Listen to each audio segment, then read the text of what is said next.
Hello everyone. तो last class में हम लोगों ने लाइन की इक्वेशन लिखना सीखा था। ठीक है, दोनों फॉर्मेट में, दो पॉइंट फॉर्मेट या फिर एक पॉइंट और वेक्टर फॉर्मेट। तो इन जनरली हम जो लाइन की इक्वेशन लिखते हैं वो पॉइंट एंड वेक्टर फॉर्म में ही लिखते हैं। ठीक है, तो पॉइंट और वेक्टर फॉर्म में कैसे लिखा जाता है, R equal to lambda plus B vector. ठीक है, और इसी चीज़ को हम लोग कार्टेशियन फॉर्मेट में भी लिख सकते हैं, x minus A one upon B one equal to Y minus A two upon B two equal to Z minus A three upon B three.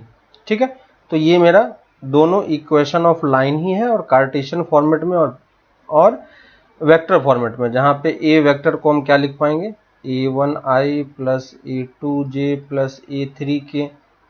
ठीक है, जो ए पोजीशन वेक्टर है, और बी वेक्टर हम कैसे लिखेंगे B one I plus B two J plus B three के, क्योंकि हमें इसी फॉर्मेट में दिया रहेगा, है ना। तो ये मेरा इक्वेशन ऑफ लाइन है, जो हम लोगों ने लास्ट क्लास में देखा था कि कैसे लिखना होता है। ठीक है, तो ये इक्वेशन ऑफ लाइन से हमारे पास ये हो गया मेरा वेक्टर फॉर्म, और ये हो गया मेरा कार्टेशियन फॉर्म, है ना।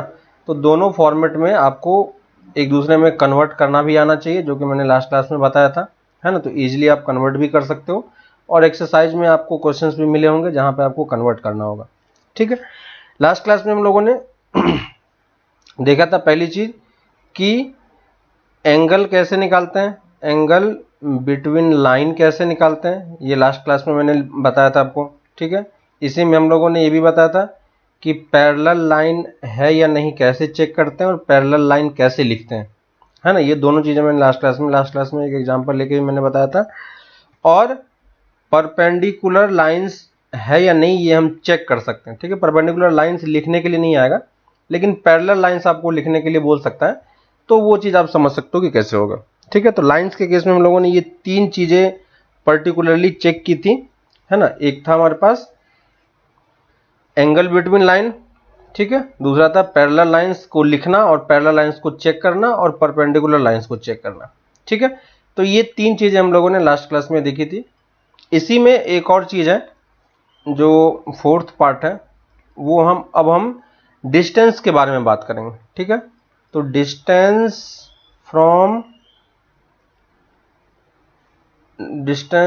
Of a line, distance of a line from a point. ठीक है, तो एक पॉइंट अगर हमें गिवन है तो उस पॉइंट से हम कैसे एक लाइन की इक्वेशन लिख सकते हैं, उस चीज को थोड़ा सा समझने का ट्राई करते हैं। यानी हमें एक लाइन की इक्वेशन गिवन होगी और एक पॉइंट गिवन होगा। ठीक है, एज्यूम कर लेते हैं कि हमारे पास जो लाइन है वो है इन जनरल फॉर्मेट में ए प्लस लैम्डा बी वेक्टर। ठीक है, तो ये मेरे पास लाइन है, और एक पॉइंट है जो सी दिया हुआ। ये सी क्या है, पोजीशन वेक्टर है, किसका, पॉइंट का। तो पॉइंट का हमें पोजीशन वेक्टर पता है, यानी पॉइंट पता है, और एक लाइन पता है। यानी अगर इसको समझने का ट्राई करो तो ये मेरे पास एक लाइन होगा, और यहाँ पे एक कहीं पे एक पॉइंट सी होगा, है कि नहीं। सी वेक्टर मतलब पोजीशन वेक्टर है। दूसरी चीज, लाइन की इक्वेशन गिवन है तो हमें क्या क्या चीजें पता है, एक लाइन पे पॉइंट पता होगा और एक वेक्टर पता होगा, है ना। तो ये कौन सा वेक्टर है, बी वेक्टर है। क्लियर है। अब अगर डिस्टेंस निकालने के लिए बोलता है तो बाय डिफॉल्ट कौन सा डिस्टेंस हम निकालते हैं, बाय डिफॉल्ट हम लोग परपेंडिकुलर डिस्टेंस ही निकालते हैं, है ना। तो कुछ भी नहीं दिया हुआ तो बाय डिफॉल्ट हमें परपेंडिकुलर डिस्टेंस निकालना है। यानी अगर यहां से हम परपेंडिकुलर ड्रॉ करेंगे तो ये डिस्टेंस कितना होगा, है ना, ये डिस्टेंस कितना होगा, ये चीज हमें निकालना आना चाहिए। तो ये डिस्टेंस हम कैसे निकालेंगे, इस चीज को समझते हैं। तो ये डिस्टेंस मेरा डी है। ठीक है, तो अब ये डिस्टेंस कैसे निकलेगा, तो ये डिस्टेंस निकालने के लिए हम क्या कर रहे हैं कि ये जो पॉइंट ए है और पॉइंट सी है, ठीक है, इस दोनों को अगर हम ज्वाइन कर देते हैं, पॉइंट ए और सी को मैंने ज्वाइन कर दिया। ठीक है, तो ये मेरे पास क्या बन जाएगा, एक वेक्टर बन जाएगा, और ये वेक्टर आप क्या लिख पाओगे, सी वेक्टर माइनस ए वेक्टर, है कि नहीं। और इसी सी माइनस ए वेक्टर का ये जो डिस्टेंस डी है, ये कौन सा कंपोनेंट है, साइन कंपोनेंट है। अगर मुझे ये एंगल थीटा पता होता तो हम डायरेक्टली डी क्या लिख पाते, है ना। तो परपेंडिकुलर डिस्टेंस आप क्या लिख पाओगे, परपेंडिकुलर डिस्टेंस यहाँ पे मेरे पास डी है, और डी को हम क्या लिख पाते, सी माइनस ए का जो मैग्नीट्यूड होगा उसका साइन थीटा कंपोनेंट, है कि नहीं। बस हमें थीटा पता करना है, और थीटा पता करना भी इजी है क्योंकि ये वेक्टर आपको पता है और इस साइड के अलोंग एक वेक्टर आपको बी पता है ना। लेकिन हम साइन थीटा कैलकुलेट नहीं करना चाह रहे हैं, हमें ये पता है कि अगर आपके पास कहीं पे साइन थीटा का टर्म आता है तो इसको हम कौन से वेक्टर में कन्वर्ट कर सकते हैं, इसको हम क्रॉस प्रोडक्ट में लेके जा सकते हैं, है कि नहीं।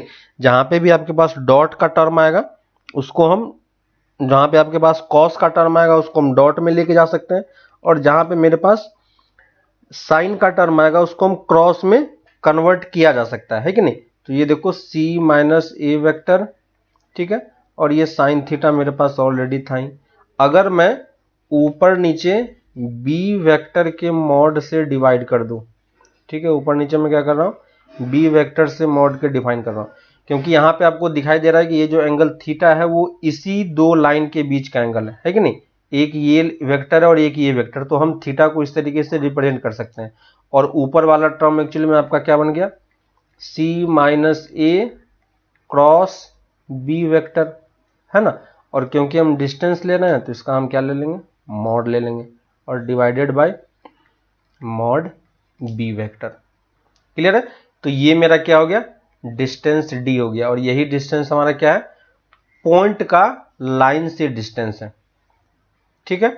तो देखो यहाँ पे पॉइंट का लाइन से डिस्टेंस का मतलब क्या हो गया कि जब भी आपको पॉइंट का लाइन से डिस्टेंस निकालना हो, ऐसा क्वेश्चन आपके बुक में होगा नहीं लेकिन फिर भी मैंने बता दिया आपको, है ना। तो पॉइंट का लाइन से डिस्टेंस का मतलब क्या हो गया कि एक पॉइंट तो आपको लाइन पे पता होगा, उस और गिवन पॉइंट को ज्वाइन करके आप पहले एक वेक्टर बना लो, ठीक है। उस वेक्टर का लाइन वाले वेक्टर के साथ क्रॉस करो तो आपको क्या मिल जाएगा, डिस्टेंस मिल जाएगा। बस डिनोमिनेटर में डिस्टेंस से मल्टीप्लाई करना होगा, डिवाइड करना होगा। क्लियर है।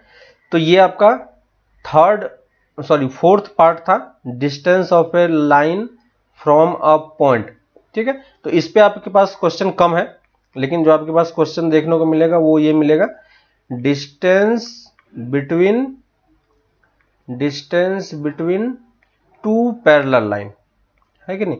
तो दो पैरेलल लाइन के बीच में अगर आपको डिस्टेंस निकालनी हो तो कैसे निकालेंगे, तो इस वाले के लिए हमें जो ऊपर वाला फॉर्मूला, बस हम वही फॉर्मूला यहाँ पे यूज कर रहे हैं।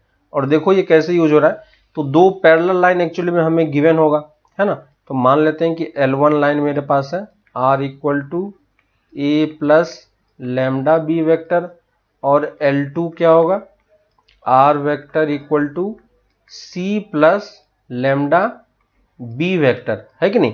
आपको पता है कि दोनों पैरेलल है तो दोनों वेक्टर क्या होना चाहिए, सेम होना चाहिए, तो इसलिए मैंने दोनों को सेम कर दिया है। यानी पॉइंट्स तो अलग अलग हैं, बस वेक्टर सेम है, ठीक ना। इस चीज को अगर मैं समझाऊं यहाँ पे आपको, तो ये मेरा L1 होगा, तो इसी के अलोंग एक L2 भी होगा, यानी इस पे हमारे पास एक वेक्टर B वेक्टर होगा, तो ये भी B वेक्टर के ही अलोंग होगा, है ना। और यहाँ पे कहीं पे मेरे पास एक A पॉइंट होगा और इसमें हमारे पास कहीं पे एक C पॉइंट होगा, है ना। अब देखो मुझे इन दोनों के बीच में डिस्टेंस निकालना है, तो कहीं पे भी मैं डिस्टेंस निकालूंगा वो डिस्टेंस क्या आना चाहिए, सेम आना चाहिए। अब आपको अगर ये चीजें दिख रही होगी तो आप इसको पिछले वाले क्वेश्चन से समझ सकते हो। मान लो कि ये लाइन मेरे पास नहीं होता, ठीक है, L1 लाइन मेरे पास नहीं होता, तो देखो ये क्या बन गया, पॉइंट का, है ना, पॉइंट का, ये देखो ये सिंपली क्या बन गया, अगर मैं इसको, ये देखो ये मेरे पास है, मुझे यहां से इसका परपेंडिकुलर डिस्टेंस निकालना है, यही डिस्टेंस तो निकालना है कि नहीं। तो ये डिस्टेंस अगर निकालना है तो अगर मैं इसको हटा देता तो ये देखो क्या बन जाता, पॉइंट का लाइन से डिस्टेंस। सिंपल है। यानी बस हमें ये देखना है कि दो पैरेलल लाइन है तो उसके बीच में हमें एक पॉइंट तो पता ही होगा, तो फिर से क्या करेंगे, इस दोनों के बीच को हम ज्वाइन करेंगे, तो यहाँ पे मेरे पास एक वेक्टर बनेगा ए वेक्टर माइनस सी वेक्टर, ये एंगल थीटा होगा, तो ये डी जो होगा यही इसका बीच का क्या होगा, डिस्टेंस होगा, है ना। और ये डिस्टेंस इसका कौन सा कंपोनेंट होगा, साइन कंपोनेंट, है ना। तो डिस्टेंस डी को हम क्या लिखेंगे, यहाँ पे लिख देते हैं, डिस्टेंस बिटवीन पैरेलल लाइन, है ना, डिस्टेंस बिटवीन पैरेलल लाइन, और इसको मैं डी बोल रहा हूँ, तो डी एक्चुअली में क्या होगा, ए माइनस सी के मॉड का साइन थीटा। और जस्ट अभी आपको मैंने बताया था कि जहाँ कहीं भी आपके पास साइन थीटा का टर्म हो तो हमें क्या करना होगा, उसको हम क्रॉस प्रोडक्ट में कन्वर्ट कर सकते हैं। तो हमें ऊपर नीचे किससे डिवाइड करना होगा, तो थीटा देख लो कहाँ कहाँ पे, ये थीटा है और इसके एक साइड में ये वेक्टर है, दूसरे साइड में ये वेक्टर है, तो हम इसको बी वेक्टर से डिवाइड कर सकते हैं, है ना। तो ऊपर में आपके पास एक वेक्टर ऑलरेडी है, इसको ऊपर नीचे अगर बी वेक्टर से डिवाइड किया तो इक्वेशन हमारा अब क्या बन गया, ऊपर वाला टर्म हमारा हो गया d equal to A minus C cross b, और इसका हम मैग्नीट्यूड ले लेंगे divided by mod of b vector, है ना। तो देखो दोनों फॉर्मूला सेम ही है ना। डिफरेंस क्या है, एक पॉइंट का लाइन से जो डिस्टेंस होता है, लाइन से लाइन का पैरेलल लाइन के बीच में भी डिस्टेंस वही होगा, क्योंकि पॉइंट्स बस डिफरेंट होगा। पैरेलल लाइन में सिर्फ डिफरेंस क्या होगा, पॉइंट्स का डिफरेंट होगा, वेक्टर तो सेम ही होगा, है ना। तो ये सेम क्वेश्चन किसके तरह बन जाता है, सेम क्वेश्चन बन जाता है डिस्टेंस फ्रॉम अ पॉइंट का, है ना। तो सेम वही क्वेश्चन है, कुछ ज्यादा डिफरेंस नहीं है, बस आप फिगर ड्रॉ करोगे तो आपको इजीली चीजें समझ में आ जाएगी ये एक्चुअली में हो क्या रहा है, ठीक है। तो ये दो चीजें थी लाइन के केस में, डिस्टेंस बिटवीन पैरेलल लाइन और distance from a point of a given line, ठीक है। इसी में एक और टर्म है, उस चीज को मैं आपको समझाने का ट्राई करता हूं। मान लो मेरे पास 2D या किसी प्लेन में एक लाइन है, ठीक है, एक प्लेन की बात कर रहा हूं। यहां पे मान लो कि ये मेरा एक प्लेन है, ठीक है, यहां पे मैं एक प्लेन ले रहा हूं। जैसे एज्यूम कर लो कि ये मेरे पास एक प्लेन है, ठीक है, ये मैंने एक प्लेन ड्रॉ किया, और इस प्लेन में अगर मैं लाइन ड्रॉ करता हूं, ठीक है, इस प्लेन में अगर मैं लाइन ड्रॉ करता हूं कैसे भी तरीका, तो क्या क्या पॉसिबिलिटी हो सकता है सोचो। तो दो लाइन को अगर आप प्लॉट करोगे तो या तो दोनों लाइन क्या हो सकता है, दोनों लाइन या तो पैरेलल हो जाएगा, है कि नहीं। तो एक केस ये बन सकता है। दूसरी पॉसिबिलिटी क्या हो सकती है, ठीक है, मैं अलग अलग कलर यूज कर ले रहा हूं, तो दो लाइन पैरेलल हो सकता है, ठीक है। दूसरी पॉसिबिलिटी क्या हो सकती है, दोनों लाइन इंटरसेक्ट कर जाए, है कि नहीं।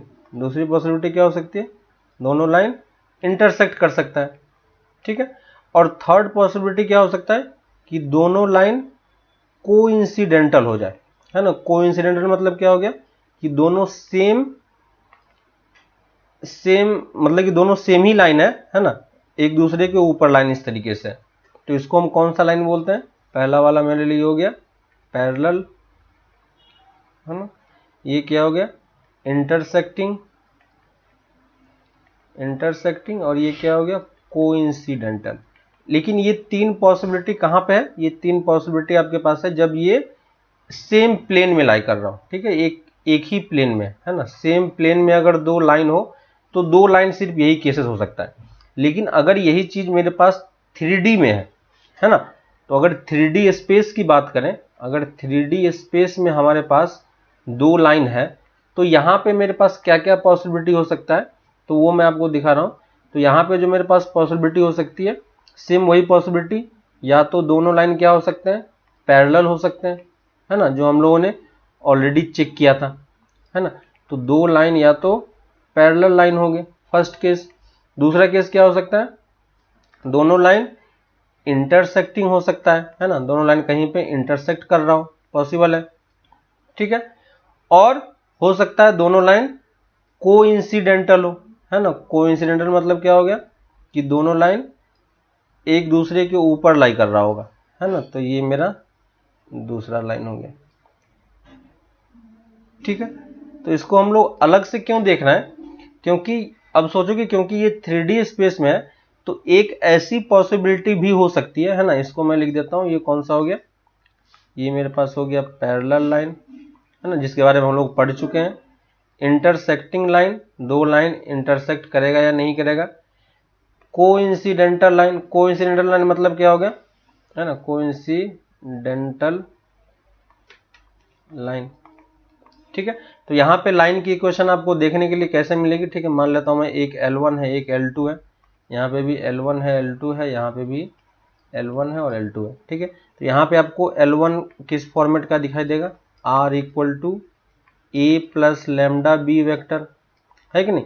L2 यहाँ पे क्या दिखाई देगा, R equal to C plus mu B vector, है ना। तो यहाँ पे अलग कांस्टेंट मैंने ले लिया, लेकिन वेक्टर दोनों सेम होना चाहिए, है कि नहीं।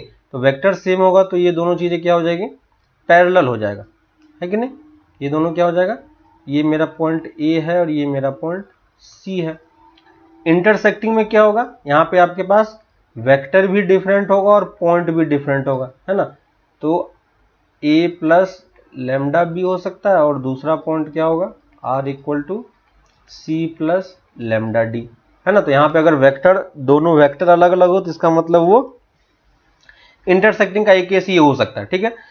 दूसरी चीज, कोइंसिडेंटल के लिए कैसा होगा, तो L1 और L2 आपका दोनों इस केस में क्या होगा, सेम टाइप का होगा। तो R equal to lambda plus B और यहाँ पे L2 क्या होगा, R equal to A plus mu B, है ना। दोनों यहाँ पे सेम दिख रहा है। सेकेंड वाले केस का ही, है ना। तो ये देखो इंटरसेक्टिंग हो सकता है या इसी 3D वाले केस में एक और पॉसिबिलिटी हो सकती है ना। और उस पॉसिबिलिटी को समझने का ट्राई करो। देखो कि मैं ये क्यूब ड्रॉ कर रहा हूँ, ठीक है। इस क्यूब के थ्रू मैं आपको समझाऊंगा कि कैसे एक और पॉसिबिलिटी और क्या हो सकती है, ठीक है। तो यहाँ पे देखो, मान लो कि ये मेरे पास एक कोऑर्डिनेट एक्सिस में ड्रॉ कर रहा हूँ क्यूब में ही, ठीक ना। और इस क्यूब के एक वर्टिसेस को, ठीक है, इसको मैं ज्वाइन कर देता हूँ यहाँ पे इस तरीके से, ठीक है। यहाँ पे जो मेरा ये वाला पॉइंट है, ठीक है, इस वाले पॉइंट को मैं अपना एक्सिस मान लेता हूँ, है ना। तो ये मेरा हो गया एक्स एक्सिस, ये मेरा हो गया वाई एक्सिस, ठीक है, और ये मेरा हो गया जेड एक्सिस, ठीक है।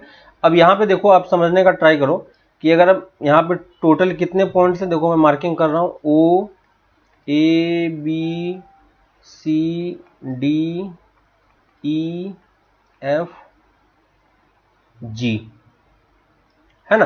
तो ये मेरे पास वर्टिसेस है। अब आप सोचो कि अगर मैं ये इस वाले ई, ए और ई को ज्वाइन कर देता हूं, ठीक है। ई और ए को ज्वाइन करूंगा और पीछे वाले में, सॉरी, एफ और ए को ज्वाइन करूंगा और पीछे वाले में ई और बी को ज्वाइन करूंगा, है ना। तो यहां पे जो आपके पास ये लाइन बनेगा, ठीक है, यहां पे मैं लाइन लिख रहा हूं, ए एफ को ज्वाइन करने वाला लाइन और बी ई को ज्वाइन करने वाला लाइन। ये दोनों लाइन क्या होगा, पैरेलल लाइन होगा, दिख रहा है। ये दोनों लाइन क्या होगा, पैरेलल लाइन होगा। इसके अलावा अगर मैं ए एफ लाइन ही लेता हूं और इस तरफ से जी ई को मैं ज्वाइन करता हूं, ये जी है और ये ई है, ठीक ना। तो इस दोनों को अगर हम ज्वाइन कर देंगे, जी और ई को, ठीक है, यानी तो इसी एक ही प्लेन में अगर आप कोई सा भी पॉइंट लोगे, है ना। यहाँ पे मेरे पास कितने प्लेन है, तो ये देखो मेरे पास एक ये प्लेन है, ठीक है। वैसे ही एक इस तरफ वाला प्लेन है, एक फ्रंट वाला प्लेन है, एक ये बॉटम वाला प्लेन है ना। एक ऊपर वाला प्लेन है, एक बैक साइड वाला प्लेन है, एक फ्रंट। तो टोटल 6 प्लेन है। अब आप सोचो कि अगर मैं इस तरीके का एक लाइन ड्रॉ करता हूं, एक मैं लाइन ड्रॉ कर रहा हूं ए को, ठीक है। यहां पे देखो आप, अगर मैं इस दोनों को ज्वाइन कर दूं, यहां पे देखो मैं फिगर में आपको ड्रॉ करके दिखा रहा हूं। मैंने डी और ई, सॉरी, ई एफ और ए को ज्वाइन किया, ठीक है। तो ये लाइन आपको दिख रही होगी। और साथ ही साथ मैंने एक दूसरा प्लेन ले लिया, ये वाला, और इस दोनों को मैं ज्वाइन कर रहा हूं, ठीक है। इस दोनों को मैं ज्वाइन कर रहा हूं। तो मैंने इसको ज्वाइन किया, डी और ई को ज्वाइन किया, ठीक है। अब देखो ये दोनों लाइन जो है पैरेलल भी नहीं है ना, और इंटरसेक्टिंग भी नहीं है। क्लियर है। तो यहां पे आपके पास एक और पॉसिबिलिटी होती है जिसको हम क्या बोलते हैं, एस्क्यू लाइन, है ना। तो एस्क्यू लाइन आपको कहां पे देखने को मिलेगा, 3D में ही देखने को मिलता है, ठीक है। तो एस्क्यू लाइन हम किसको बोलते हैं, टू लाइन्स, डेफिनेशन लिख लो, two lines which are neither parallel nor intersecting, ठीक है। दो लाइन होगा, दो लाइन जो कि ना ही पैरेलल होता है और ना ही इंटरसेक्टिंग होता है, उसको हम क्या बोलते हैं, स्क्यू लाइन बोलते हैं। और स्क्यू लाइन आपको इस तरीके से देखने को मिलेगा, ठीक है। तो जैसे मैं बस यहाँ पे आपको शो कर रहा हूँ, अगर आपको दिख रहा होगा, अगर आप देख सकते हो, समझ सकते हो इस फिगर को, तो आप ये समझना, है ना। तो ये देखो दोनों अलग अलग प्लेन में, ठीक है। ये जो ग्रीन वाला लाइन है ये इस लाइन के ऊपर है ना, ऊपर है, और इसके बीच में कुछ ना कुछ डिस्टेंस है, क्लियर है। तो ये देखो दोनों पैरेलल भी नहीं है लेकिन इंटरसेक्ट भी नहीं कर रहा है ना। तो इस टाइप के लाइंस को हम क्या बोलते हैं, इंटरसेक्टिंग, सॉरी स्क्यू लाइन बोलते हैं, ठीक है। इंटरसेक्टिंग लाइन भी आपको इसी फॉर्मेट का देखने को मिलेगा, है कि नहीं। इंटरसेक्टिंग लाइन भी आपको इसी फॉर्मेट का देखने को मिलेगा। और यहां पे भी अगर आप L1 और L2 की बात करोगे तो L1 और L2 आप किस तरीके से लिख पाओगे, तो R equal to A plus lambda times B vector, और यहाँ पे L2 में C plus lambda times D vector format का होगा, ठीक है। तो इस केस में हम डायरेक्टली देख के नहीं बता पाएंगे कि ये लाइन स्क्यू लाइन है या इंटरसेक्टिंग लाइन है, ठीक है। तो स्क्यू लाइन है, इंटरसेक्टिंग लाइन है, वो कैसे चेक करना है उसको हम लोग अभी आगे डिस्कस करेंगे।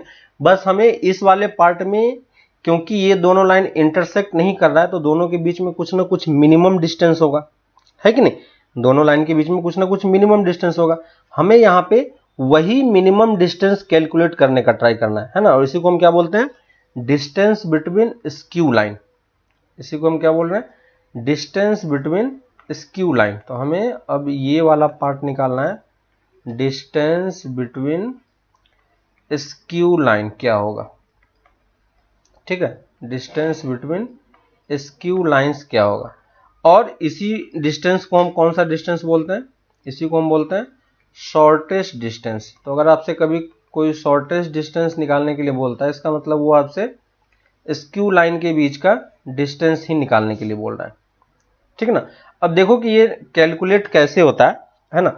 तो मैं एक फिर से आपको स्क्यू लाइन प्लॉट करके दिखा रहा हूँ। एक मेरे पास ये लाइन है रेड वाला, और एक दूसरा लाइन है इस तरीके से मैं यहाँ पे ले रहा हूँ, है ना। और ये इंटरसेक्ट नहीं कर रहा है, ठीक है। तो आपको समझ में आ रहा होगा कि एक उसके दूसरे के ऊपर से क्रॉस कर रहा है। और यहाँ पे मैं L1 लाइन ले रहा हूँ, ए आर इक्वल टू, है ना, यहाँ पे मैं लाइन लिख रहा हूँ R equal to A plus lambda B vector, और दूसरा लाइन ले रहा हूँ R equal to C plus lambda D vector, ठीक है। अब एक चीज देखो यहाँ पे कि आपको समझ में आना चाहिए कि हमें लाइन पता है ना। इसको मैं L1 बोल देता हूँ, इसको मैं L2 बोल देता हूँ।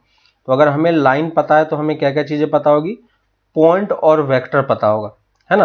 तो इस लाइन के अलोंग वेक्टर क्या होगा, इस लाइन के अलोंग वेक्टर बी वेक्टर होगा, और यहाँ पे कहीं ना कहीं पॉइंट एक ए पॉइंट होगा, क्लियर है। वैसे ही यहाँ पे भी एक पॉइंट आपका सी पॉइंट होगा, और इस तरफ आपके पास कोई ना कोई एक डी वेक्टर होगा, ठीक है। तो अगर हमें यहाँ पे डिस्टेंस निकालना है तो किस तरीके से कैलकुलेट करते हैं उस चीज को एक बार समझने का ट्राई करो। मैं यहाँ से फिर से इसको ज्वाइन कर रहा हूँ, ठीक है। इसको मैं ज्वाइन कर दे रहा हूँ। अब अगर आप समझोगे कि दोनों के बीच में जो मिनिमम डिस्टेंस होगा वो मिनिमम डिस्टेंस कैसे निकलेगा, तो मिनिमम डिस्टेंस कौन सा डिस्टेंस होगा, मिनिमम डिस्टेंस होगा जो इस दोनों के बीच में एक परपेंडिकुलर लाइन होगा, है ना। इन दोनों के बीच में जो एक परपेंडिकुलर लाइन होगा, तो हमें एक ऐसा लाइन खोजना है, क्योंकि मिनिमम डिस्टेंस परपेंडिकुलर डिस्टेंस ही होता है ना। तो हमें एक पहले ऐसा वेक्टर खोजना होगा जो दोनों लाइन के परपेंडिकुलर हो, क्लियर है। दोनों लाइन के परपेंडिकुलर है, यानी इस पॉइंट से यहां से जो लाइन होगा ये इसका परपेंडिकुलर लाइन देगा, ठीक है। और इस परपेंडिकुलर लाइन का डायरेक्शन आप कैसे निकालोगे, तो हमें ये लाइन जो है ग्रीन वाला, ये कौन सा लाइन है, ये वो लाइन है जो दोनों L1 और L2 के परपेंडिकुलर है, ठीक है। तो ये जो लाइन है, ये लाइन कौन सा लाइन है, परपेंडिकुलर टू, लिख लो ये, perpendicular to L1 and L2, ठीक है। और L1 और L2 के परपेंडिकुलर लाइन अगर हमें लिखना है तो हम लाइन तो ऑब्वियसली नहीं निकाल पाएंगे, तो हम क्या ट्राई करते हैं कि एटलीस्ट इसके अलोंग एक वेक्टर पता चल जाए, ठीक है। तो इस लाइन के अलोंग वेक्टर कौन सा वेक्टर होगा, इस लाइन के अलोंग वेक्टर कौन सा होगा, B1 sorry B cross D, है ना, कौन सा वेक्टर होगा, बी क्रॉस डी, क्योंकि आपको पता है कि अगर परपेंडिकुलर चेक करना है तो हमें वेक्टर चेक करना होता है। तो इस लाइन के अलोंग वेक्टर बी है, इस लाइन के अलोंग वेक्टर डी है, ठीक है। तो दोनों वेक्टर के परपेंडिकुलर वेक्टर जो होगा वही दोनों लाइन के परपेंडिकुलर लाइन होगा, और तो ये लाइन कौन सा लाइन हो जाएगा, बी क्रॉस डी, ठीक है।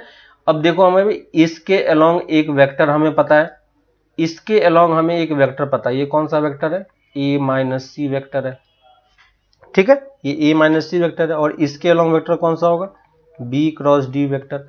हमें यही परपेंडिकुलर डिस्टेंस निकालना है, ठीक है, यही डिस्टेंस डी हमें निकालना है, ठीक है। तो डी क्योंकि यूज कर चुका हूं वो मैं नहीं लिख रहा हूं, तो हमें यही डिस्टेंस यहां से यहां तक का परपेंडिकुलर डिस्टेंस निकालना है। तो ये डिस्टेंस कौन सा कंपोनेंट होगा, इस वेक्टर का कॉस कंपोनेंट हो जाएगा, ठीक है। तो शॉर्टेस्ट डिस्टेंस क्या होगा, shortest distance between skew line, है ना, shortest distance between skew line क्या हो जाएगा, यहाँ पे हमारे पास ए माइनस सी के मॉड का कौन सा कंपोनेंट, कॉस थीटा कंपोनेंट, ठीक है। और ए माइनस बी के ए माइनस सी का कॉस थीटा कंपोनेंट है, तो इस कॉस थीटा कंपोनेंट कॉस है तो इसको हम डॉट में लेके जा सकते हैं, है ना। तो हमें किससे डिवाइड करना पड़ेगा, बी क्रॉस डी वेक्टर से मल्टीप्लाई डिवाइड करना पड़ेगा, है ना। तो इसी चीज को मैं क्या कर सकता हूँ, फिर से मैं वही लिख रहा हूँ, यहाँ पे मेरे पास कॉस थीटा का टर्म है, बस मैं इसी लाइन को ऊपर नीचे बी क्रॉस डी से मल्टीप्लाई कर दूंगा। तो बी क्रॉस डी वेक्टर का मॉड ऊपर नीचे मैंने लगा दिया, ठीक है। और ऊपर वाला टर्म देखो अब क्या बन जाएगा, एक क्रॉस प्रोडक्ट बन गया, है ना। किसका क्रॉस प्रोडक्ट बन गया, ये आपका बन गया डॉट प्रोडक्ट बन गया किसका, ए माइनस सी के साथ dot product B cross D का, है ना। और डिवाइडेड बाय क्या हो जाएगा, बी क्रॉस डी का मॉड। और क्योंकि ये डिस्टेंस है तो हम पूरे में एक और मॉड यूज कर लेंगे, है ना। तो यही मेरा क्या है, शॉर्टेस्ट डिस्टेंस है, यही हमारा क्या है, शॉर्टेस्ट डिस्टेंस है, क्लियर है।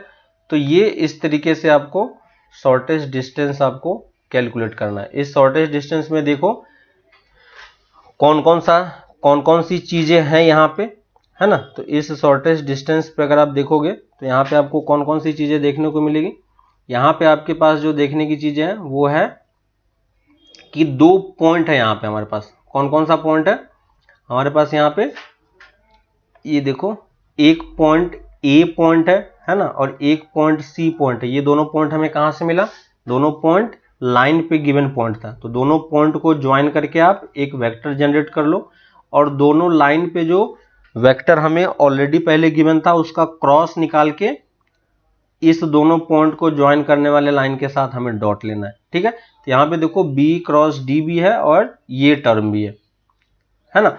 तो यहाँ पे देखो डॉट प्रोडक्ट भी हो रहा है और क्रॉस प्रोडक्ट भी हो रहा है। तो पहले हमें करना क्या होगा, पहले हमें क्रॉस प्रोडक्ट करना होगा फिर निकालना होगा, ठीक है। तो इस चीज को थोड़ा सा फॉर्मूले के टर्म में अगर आप समझोगे तो ऊपर वाले टर्म को थोड़ा सा सॉल्व करना इजी होता है, ठीक है। तो यहाँ पे जो आपको पास शॉर्टेस्ट डिस्टेंस का फॉर्मूला है, शॉर्टेस्ट डिस्टेंस का फॉर्मूले को आप इस तरीके से याद रखना है। ऊपर वाला जो टर्म है आपके पास ए माइनस सी बी और डी, ठीक है। तो नीचे वाला टर्म तो बी क्रॉस डी है, वो आपको कैलकुलेट करना ही पड़ेगा, उसमें कुछ नहीं कर सकते, ठीक है। तो बी क्रॉस डी आप जैसे कैलकुलेट करते हो उसी तरीके से आप कैलकुलेट करो, ठीक है। और एक बार बी क्रॉस डी आ गया तो बी क्रॉस डी के साथ आपको इस वेक्टर का डॉट लेना है ना। तो इस वेक्टर का आप इस तरीके से A minus C dot B cross D आप निकाल के डॉट ले लो, आपका आंसर आ जाएगा, ठीक है। तो ये 5-6 चीजें हैं लाइन में जो आपको समझ में आनी चाहिए। पैरेलल लाइन कैसे चेक करते हैं, ठीक है, एंगल बिटवीन लाइंस कैसे निकालते हैं, परपेंडिकुलर लाइन कैसे चेक करते हैं, पॉइंट का लाइन से डिस्टेंस कैसे निकालते हैं, पैरेलल लाइन के बीच में डिस्टेंस कैसे निकालते हैं, और स्क्यू लाइन के बीच में डिस्टेंस कैसे निकालते हैं, ठीक है। तो ये 4-5 चीजें हैं जो आपको इस चैप्टर में देखने को मिलेगा, है ना। तो लास्ट क्लास में आपको 1 से लेके 13 तक करने के लिए दिया गया था, जहां पे आपको सिंपली लाइन का इक्वेशन या एंगल वगैरह कैलकुलेट करने के लिए दिया गया था, ठीक है। अब आपके पास कुछ क्वेश्चन होंगे जहां पे आपको ये सब डिस्टेंस के टर्म में क्वेश्चन पूछा जाएगा कि डिस्टेंस के टर्म में बताओ कि कैसे निकालेंगे। ठीक है, एक एग्जांपल हम लोग कर लेते हैं तो आपको थोड़ा सा क्लैरिटी आ जाएगा कि कैसे हमें यूज करना है। ठीक है, तो क्वेश्चन लिख लेते हैं, फाइंड दी शॉर्टेस्ट डिस्टेंस। ठीक है, और इसी चीज में देखो, इसी चीज को मैं थोड़ा सा बाद में करते हैं, है ना। अगर मान लो कि अगर आपको इसी क्वेश्चन में ये बोला जाए कि ये दोनों स्क्यू लाइन है या नहीं, दो लाइन की इक्वेशन हमें दे दे और हमसे पूछ रहा है कि स्क्यू लाइन है या नहीं है, तो स्क्यू लाइन होगा या नहीं होगा वो हम कैसे पता करेंगे। तो अगर स्क्यू लाइन होगा तो उसके बीच में कुछ ना कुछ शॉर्टेस्ट डिस्टेंस आएगा, है कि नहीं। स्क्यू लाइन होगा तो उसके बीच में कुछ ना कुछ शॉर्टेस्ट डिस्टेंस होगा, और शॉर्टेस्ट डिस्टेंस होगा तो बी क्रॉस डी तो कुछ ना कुछ वैल्यू निकल के आएगी। फर्क पड़ता है ऊपर वाले टर्म में। ठीक है, अगर ये वाला टर्म अगर जीरो हो जाएगा तो दोनों शॉर्टेस्ट डिस्टेंस के बीच में जो शॉर्टेस्ट लाइन है उसके बीच में डिस्टेंस कितना हो जाएगा, जीरो हो जाएगा, है ना। तो अगर दोनों लाइन के बीच में डिस्टेंस जीरो हो गया, इसका मतलब दोनों लाइन क्या है, स्क्यू लाइन नहीं है कि नहीं। क्योंकि अगर हमारे पास लाइन गिवन है और उस लाइन का अगर आपको स्क्यू लाइन है तो उसके बीच में कुछ ना कुछ डिस्टेंस भी होगा, है कि नहीं। और अगर डिस्टेंस जीरो हो गया तो वो स्क्यू लाइन नहीं रहेगा, है ना। तो इस पॉइंट को एक बार नोट कर लो, फिर हम इसका एग्जांपल एक करते हैं, है ना। तो इस पॉइंट को एक बार नोट कर लेते हैं। If distance between skew line is zero then given lines will be coplanar, है ना। Given line will be coplanar, यानी अगर आपको दो लाइन का इक्वेशन आपको दिया हुआ है, ठीक है, जैसे मैं यहाँ पे लिख दे रहा हूँ, दो लाइन के बीच में आपको इक्वेशन दिया हुआ है। मान लो उसने दिया हुआ है r equal to A plus lambda B, ठीक है, और L2 हमें दिया हुआ है r equal to C plus lambda D. ठीक है, पैरेलल लाइन का कंडीशन क्या होता है वो मैंने आपको बताया था, है ना। पैरेलल लाइन में क्या होता है, ये दोनों वेक्टर सेम हो जाता है। स्क्यू लाइन में क्या होता है, ये पॉइंट भी सेम हो जाता है कि नहीं।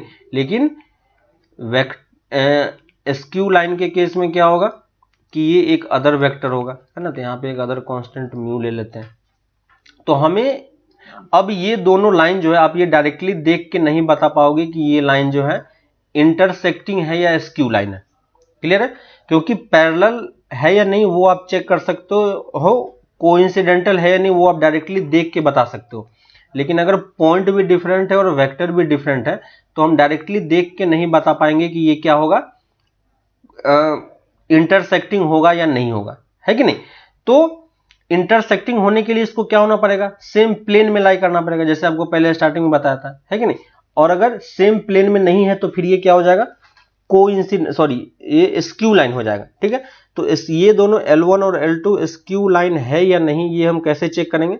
तो उसको चेक करने का तरीका क्या है कि आपको चेक करना है कि ये कोप्लेनर होगा कि नहीं होगा, है ना। यानी दोनों के बीच का डिस्टेंस क्या है, जीरो है या नहीं। अगर डिस्टेंस जीरो होगा तो ये क्या हो जाएगा, कोप्लेनर हो जाएगा, और कोप्लेनर होगा तो ये क्या हो जाएगा, इंटरसेक्टिंग हो जाएगा, है ना। तो डिस्टेंस हम कैसे निकालते हैं, डिस्टेंस के लिए भी हम पूरा डिस्टेंस यूज नहीं करेंगे, हम सिर्फ इसका ये ऊपर वाला पार्ट यूज करेंगे, क्योंकि डिनोमिनेटर जीरो होने का कोई मतलब नहीं है ना। तो ऊपर वाला पार्ट क्या था, तो ऊपर वाला पार्ट हम कैसे जनरेट करेंगे, आपको क्या करना है, जो पॉइंट दिया हुआ है इस दोनों पॉइंट को आप माइनस करके एक वेक्टर बना लो, तो a माइनस सी वेक्टर, और इसके साथ इन दोनों वेक्टर के क्रॉस का डॉट करो, है ना। तो b क्रॉस d, क्लियर है, b क्रॉस d। और अगर ये चीजें इस दोनों का मल्टीप्लिकेशन, है ना, केस 1 कर लेते हैं। फर्स्ट पार्ट,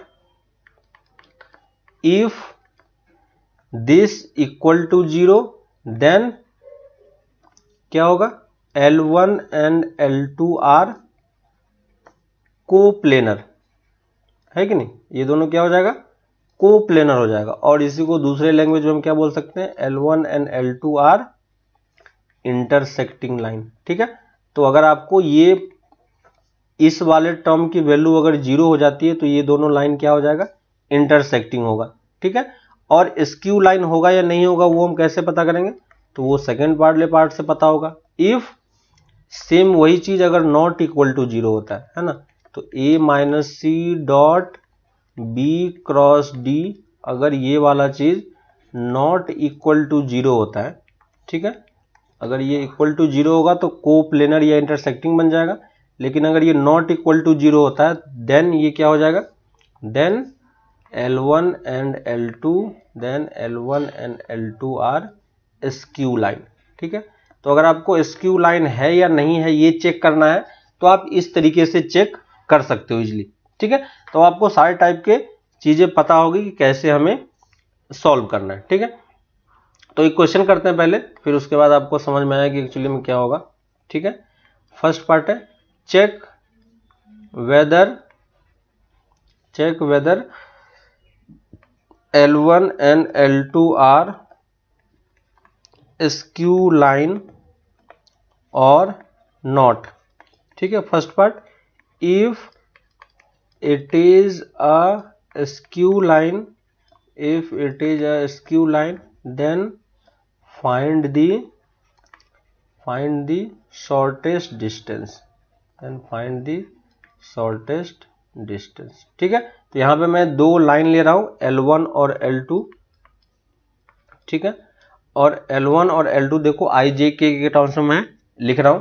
तो पहला मैं वेक्टर लाइन ले रहा हूं i plus J plus lambda times 2i minus J plus के कैप, ठीक है। और दूसरा मैं एक लाइन ले रहा हूं r इक्वल टू दूसरा मैं लूंगा 2i प्लस जे माइनस के, 2i प्लस जे माइनस के, ये मेरे पास पॉइंट हो गया, plus mu times 3i minus 5j plus 2k, ठीक है। तो ये दो चीजें हमें पहले ये चेक करना है कि क्या ये दोनों वेक्टर, ये दोनों लाइन जो है, ये दोनों लाइन स्क्यू लाइन है या नहीं है, ठीक है। तो पहली चीज तो हमें ये चेक करना है, तो स्क्यू लाइन है या नहीं चेक करने के लिए हमें पहले क्या चेक करना पड़ेगा, पहले हमें ये चीजें चेक करनी पड़ेगी, a minus C into dot B cross D. तो सबसे पहले हमें b क्रॉस डी निकालना है, ठीक है। तो यहाँ पे मैं b वेक्टर मान लेता हूँ किसको, 2i माइनस जे प्लस के को, ठीक है, और d वेक्टर मान लेता हूँ मैं 3i minus 5j plus 2k, ठीक है। यहाँ से हमें पहले b क्रॉस डी कैलकुलेट करना पड़ेगा, तो b क्रॉस डी आपको कैलकुलेट करना आता है ना। क्या करते हैं, i j k के टर्म्स में लिखते हैं और पहले b वाले वेक्टर को लिखेंगे, है ना। तो b वाला वेक्टर क्या होगा, 2 माइनस 1 1, और नीचे वाला d वेक्टर 2 5 और 2, ठीक है। यही चीजें होगी, सॉरी माइनस 5 हो जाएगा, 2 माइनस 5। इसको हम सॉल्व कर सकते हैं, है ना। डिटरमिनेंट आपको सॉल्व करना आता है, लास्ट क्लास में आपको क्रॉस प्रोडक्ट कैसे सॉल्व करना होता है वो भी मैंने आपको बताया था, ठीक है। तो इसको आप सॉल्व करके देखना ये कितना आता है। मैं डायरेक्टली लिख रहा हूँ 3i माइनस जे माइनस 7k, ठीक है। तो ये मेरे पास b क्रॉस d की वैल्यू आ गई। उसके बाद जो दो गिवन पॉइंट है, उस दो गिवन पॉइंट का हमें क्या करना होगा, डिफरेंस निकालना होगा, है ना। तो ये जो दो पॉइंट हमारे पास, ये वाला दोनों पॉइंट है ना, यही मेरा a माइनस सी था, याद होगा आपको, है ना। तो यहाँ पे मैं एक को a मान लेता हूँ, तो a वेक्टर में a पोजीशन वेक्टर हो गया i प्लस जे, और c में मान लेता हूँ 2i प्लस जे प्लस k, क्लियर है। तो यहाँ से पहले हमें क्या कैलकुलेट करना होगा, यहाँ पे पहले हम c माइनस ए वेक्टर में कैलकुलेट कर लेता हूँ। तो c माइनस ए वेक्टर कितना हो जाएगा, i प्लस k, ठीक है। देखो j माइनस हो जाएगा। तो ये मैंने दोनों चीजें निकाल ली। अब पहले स्क्यू है या नहीं ये हमें चेक करना है, तो उसके लिए हमें क्या करना होगा, इसका b क्रॉस d के साथ डॉट निकालना होगा, है ना। तो ये डॉट निकालो, यहाँ पे वेक्टर पता है, ये वेक्टर पता है, मल्टीप्लाई करोगे तो कितना आएगा, इक्वल टू 3 माइनस 7, कितना आ रहा है, माइनस 4। चेक करके देखो कितना आ रहा है, माइनस 4, है ना। यानी ये चीज क्या है, ये नॉट इक्वल टू जीरो है ना। ये c minus A dot B cross D क्या है, एक्चुअली में आपका नॉट इक्वल टू जीरो है ना। नॉट इक्वल टू जीरो इसका मतलब L1 एंड L2 क्या होगा, L1 and L2 are skew line, और अगर ये स्क्यू लाइन है तो हम इसके बीच में डिस्टेंस भी कैलकुलेट कर सकते हैं, है कि नहीं, यही हमारा एम था। तो डिस्टेंस क्या होगा, तो डिस्टेंस निकालने के लिए क्या करेंगे, जस्ट आपको फॉर्मूला बताया था, ऊपर आप वाला टर्म ऑलरेडी कैलकुलेट कर चुके हो, है ना, तो C minus D dot B cross D, और इसी टर्म को हम किससे डिवाइड करेंगे, B क्रॉस D के मॉड से, ठीक है, और ओवरऑल पूरे का मॉड ले लेंगे। तो ऊपर वाले का डॉट तो ऑलरेडी आप निकाल चुके हो -4, है ना, तो ये मेरा -4 divided by B cross D का मॉड निकालोगे तो B क्रॉस D आप ऑलरेडी यहाँ पे कैलकुलेट कर चुके हो, कितना हो जाएगा 3 स्क्वायर प्लस 1 प्लस 49, है ना, तो टोटल कितना मिल जाता है √59, और पूरे का हम मॉड ले लेंगे। क्लियर है, तो हमारा आंसर कितना आ गया 4/√59। ठीक है, तो यहाँ पे देखो इस तरीके से हम लोगों ने distance between skew line calculate कर लिया। ठीक है, तो यहां तक आने के बाद आप एक्सरसाइज 11.2, है ना, यहाँ पे आने के बाद आप एक्सरसाइज 11.2 आप कंप्लीट कर सकते हो। ठीक है, 13 तक आप ऑलरेडी कर चुके हो, है ना, 13 तक आपका ऑलरेडी हो चुका है। ठीक है, 8-10 क्वेश्चन और हैं। ठीक है, ये सारे पार्ट आप कंप्लीट करवाओगे, बाकी सारे क्वेश्चन में हर जगह वो आपसे शॉर्टेज डिस्टेंस ही कैलकुलेट करने के लिए बोला है, लेकिन आपको देखना है कि लाइन का इक्वेशन किस फॉर्मेट में, कार्टेशियन फॉर्मेट में है या वेक्टर फॉर्मेट में, है ना, क्योंकि दोनों फॉर्मेट से हमें पॉइंट और वेक्टर चाहिए होगा, तो पॉइंट और वेक्टर आप निकाल पाओगे तो क्वेश्चन सॉल्व हो जाएगा। ठीक है, तो लाइन वाले पार्ट में हमारे पास इतना ही है। नेक्स्ट हम लोग नेक्स्ट क्लास में 3D का ही एक और एप्लीकेशन है जिसमें हम प्लेन की इक्वेशन लिखना सीखेंगे। ठीक है, तो प्लेन की इक्वेशन में क्या क्या चीजें होती है वो हम लोग नेक्स्ट क्लास में देखेंगे। अभी के लिए आपको ये एक्सरसाइज कंप्लीट करो, फिर हम लोग इसी को आगे नेक्स्ट क्लास में कंटिन्यू करते हैं। ठीक है, चलो बाय।